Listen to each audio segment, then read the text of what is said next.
स्वागत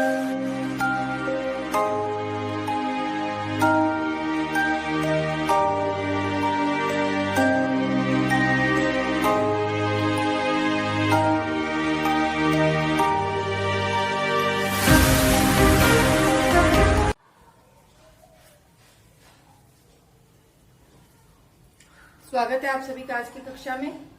मैं विजय Lakshmi. 9th class में हमारा अभी टॉपिक चल रहा है अपवाह। अपवाह के अंतर्गत हमने भारत की नदियों के बारे में अध्ययन कर लिया है। हमने भारत की नदियों को दो भागों में बांटा, एक हिमालयी अपवाह तंत्र और दूसरा प्रायद्वीपीय अपवाह तंत्र। इन दोनों को हमने विस्तार से पढ़ लिया था। अब देखिए, अपवाह के अंतर्गत ही हमारा एक टॉपिक और है इसमें जुड़ा हुआ, वो है झीलें। झील के बारे में आप सभी ने छोटी कक्षाओं से पढ़ रखा है। आप सभी जानते हैं कि ऐसा जलीय भूभाग जो चारों तरफ से स्थल से घिरा हुआ हो उसे झील कहते हैं। तो आज हम पुनः झीलों के बारे में ही अध्ययन करने वाले हैं। आइए देखते हैं कि झील पृथ्वी की सतह में गर्त वाले भाग में जहां जल जमा हो जाता है उसे झील कहते हैं। और झीलों के अंतर्गत हम ये जानते हैं कि झीलें दो प्रकार की होती है, एक स्थायी झीलें और एक अस्थायी झीलें। स्थायी झीलें में होती है जो हमेशा जल से भरी हुई रहती हैं और कभी भी चले जाओ हर मौसम में वहां पर स्थिति एक जैसी बनी रहती है।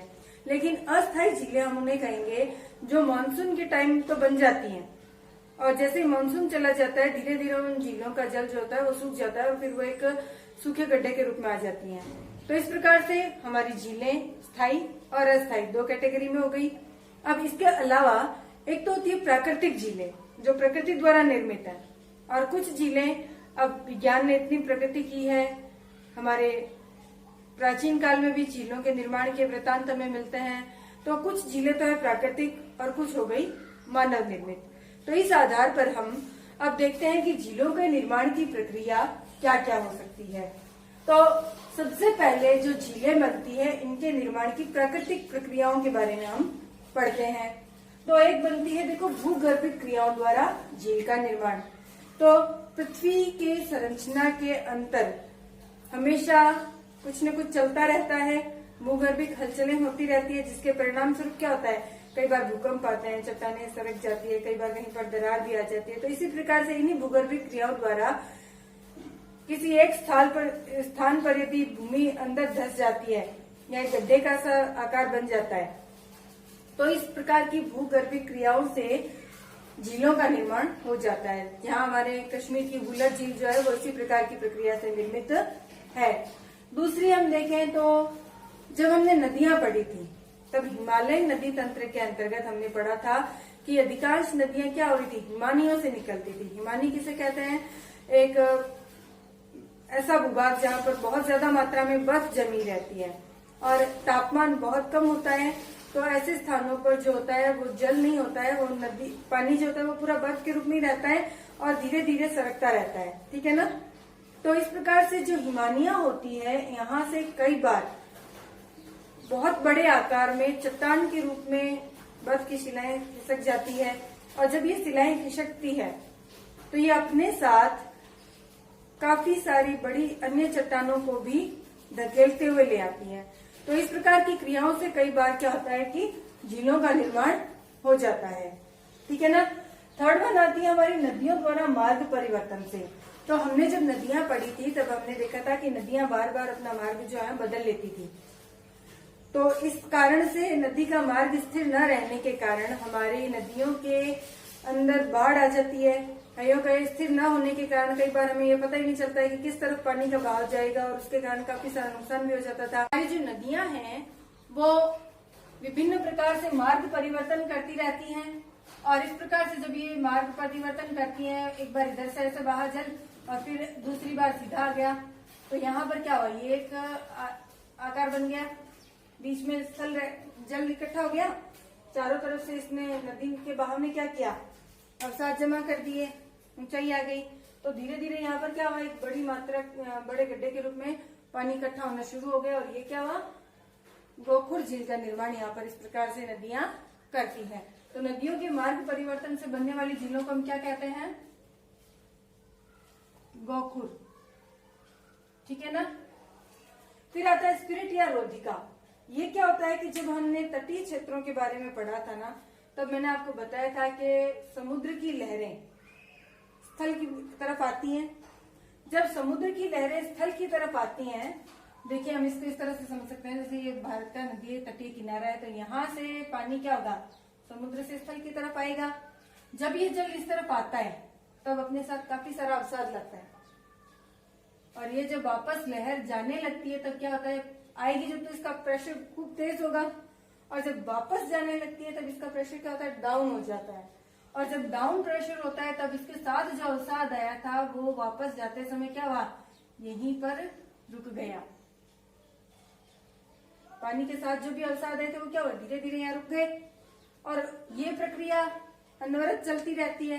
अनवरत चलती रहती है तो क्या होता है, धीरे धीरे यहाँ पर इस तरह से जमा होने लग जाता है ये अवसाद, और जमा होते होते यह अवसाद जो है वो एक रोधिका या यूं कहीं एक दीवार का सा काम करने लग जाता है। और फिर क्या होता है कि यहाँ का तटीय इलाका ऊंचा है, फिर इधर से ये जो अवसाद आ रहे थे वो लगातार जमते जमते एक दीवार का सा काम इसने कर दिया, और बीच में एक गड्ढा रह गया, और इस गड्ढे के अंदर हमारी झील का निर्माण हो गया।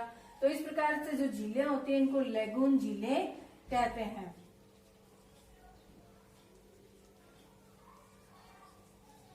ठीक है ना। समुद्र के तटों पर आने वाली लहरों के साथ अवसाद के रूप में जो किनारे पर एक दीवार के रूप में जम जाता है, और उससे जो झील बनती है उसे हम लेगून झील कहते हैं। तो ये हमारे चिल्का झील है, पुल्लिकट झील है, ये सारी इसकी उदाहरण है।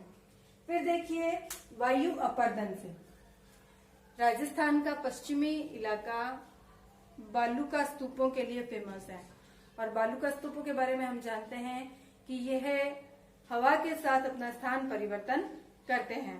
तो इस प्रकार से जब बालूका स्तूपों के बीच में, मान लो जैसे 4-5 बालूका स्तूप एक जगह क्रम से इकट्ठे बन गए, और उनके बीच में एक खड्डा सा बन गया, गैप हो गया, खूब सारा गहराई आ गई, तो इस प्रकार से जो झीलों का निर्माण होगा वो होगा वायु अपर्दन से।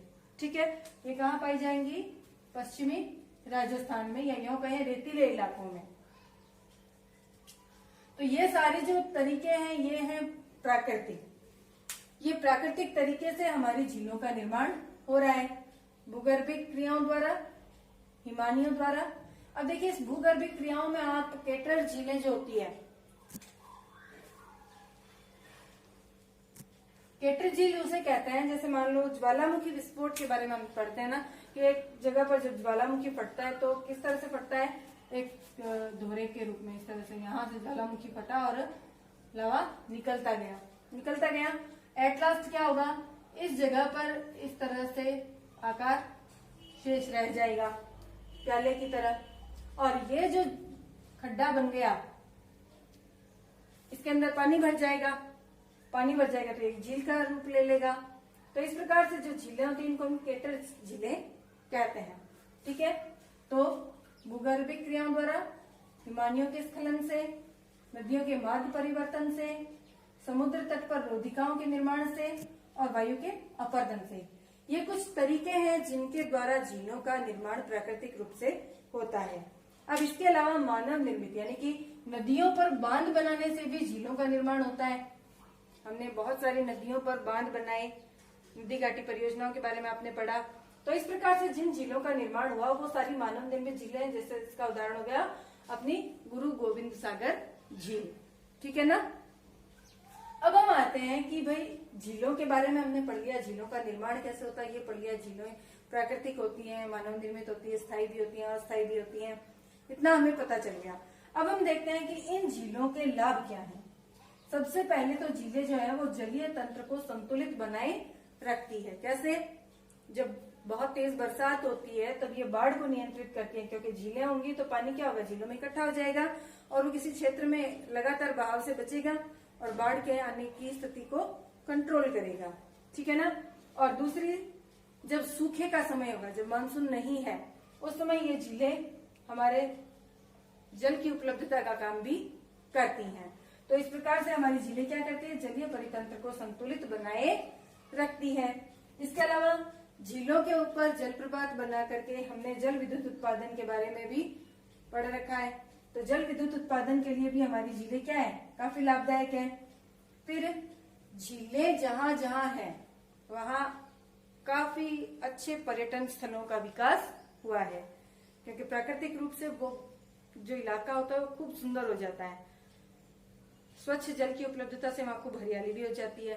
तो एक पर्यटन के रूप में हम देखें तो वो हमारे पर्यटन स्थलों को बढ़ावा देती हैं झीलें, और इससे हमारे न केवल प्राकृतिक वातावरण में सुंदरता आती है बल्कि हमें आर्थिक लाभ भी इससे होता है।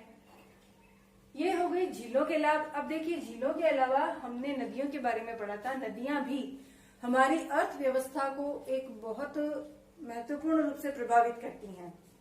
नदियां जो हैं इनका अर्थव्यवस्था में कैसे महत्व है कि देखिए, प्राचीन काल में भी जब मानव सभ्यताओं का विकास अपने शुरुआती दौर में था, उस समय भी नदियों के किनारे पर सभ्यताओं का विकास हुआ। क्यों? क्योंकि जल जीवन का आधार है। मनुष्य को अपनी जिंदगी को सुचारू रूप से चलाने के लिए जल की आवश्यकता पड़ती है, और स्वच्छ जल के आधार पर ही उसके जीवन का विकास हो सकता है। तो इसीलिए हमारी अर्थव्यवस्था में भी जहां जहां नदियां हैं और नदियों के किनारे जो शहर बसे हैं वो बड़े औद्योगिक नगरों के रूप में विकसित हो गए। नदियों पर हमारी पेयजल व्यवस्था की जो सारी दूरी है वह टिकी हुई है। नदियों के जल से ही हमने अपने पूरे भारतवर्ष में नहरों का जाल बिछाकर पेयजल की आपूर्ति की है। इसके अलावा भारतीय अर्थव्यवस्था को मानसून का जुआ कहा जाता है। क्यों? क्योंकि भारतीय अर्थव्यवस्था कृषि प्रधान अर्थव्यवस्था है, और कृषि प्रधान है तो निश्चित रूप से कृषि जल पर निर्भर करती है, और जल हमारी नदियों पर निर्भर करता है, और नदियों में जल आता है मानसून से। तो नदियां हमारी सिंचाई और पेयजल दोनों ही रूपों में जल की उपलब्धता करवाती है। इसके अलावा हमारे उद्योगों को बढ़ावा देने के लिए भी नदियों के द्वारा हम नौ संचालन करके हमारा एक्सपोर्ट इंपोर्ट का काम भी करते हैं। अनेक अन्य कार्य भी हमारे नदियों के अंदर नौ संचालन के द्वारा किए जाते हैं। तो इस प्रकार से नदियां और झीलें दोनों ही हमारी अर्थव्यवस्था को बहुत अधिक प्रभावित करती हैं। लेकिन वर्तमान युग को देखें तो हमारी नदियों का जो रखरखाव है उस पर बड़ी चिंताजनक स्थिति हो गई है। कारण यह है कि भाई नदियों के किनारे औद्योगिक नगर तो स्थापित हो गए, खूब बड़े बड़े शहरों का विकास हो गया, लेकिन उन शहरों में लगने वाले उद्योग धंधों ने अपना अपशिष्ट भी नदियों में डालना प्रारंभ कर दिया। इस कारण से हमारी नदियां जो थी ये प्रदूषित होना प्रारंभ हो गई, और लगातार जनसंख्या बढ़ रही है। तो मानव जनसंख्या बढ़ने के कारण नदियों पर एक तो ये पेयजल और सिंचाई का भार बढ़ा, और दूसरे में मानव का जो भी अपशिष्ट था वो भी अपन नदियों में डाल रहे हैं। तो इस कारण से हमारी नदियां जो है ये वर्तमान में बड़ी प्रदूषित होती जा रही हैं। इस प्रदूषण से बचाने के लिए हमारे देश में अनेक ऐसी योजनाएं चलाई जा रही है, जिनके आधार पर हमने नदियों की स्वच्छता को लेकर के जनता को जागरूक करने का प्रयास किया है। सरकारों ने भी अनेक तरह की ऐसी योजनाएं बना करके लागू की है, जिनके आधार पर हमारी नदियों को स्वच्छ किया जा सके।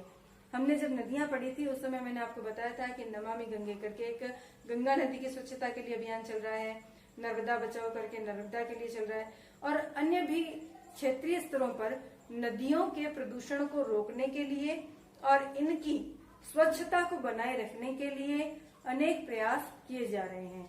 इस पाठ के अंतर्गत हमने अपवाह के अंतर्गत नदियों के बारे में, झीलों के बारे में, इनके महत्व के बारे में और इनको प्रदूषण से बचाने के लिए जागरूकता के बारे में अध्ययन किया।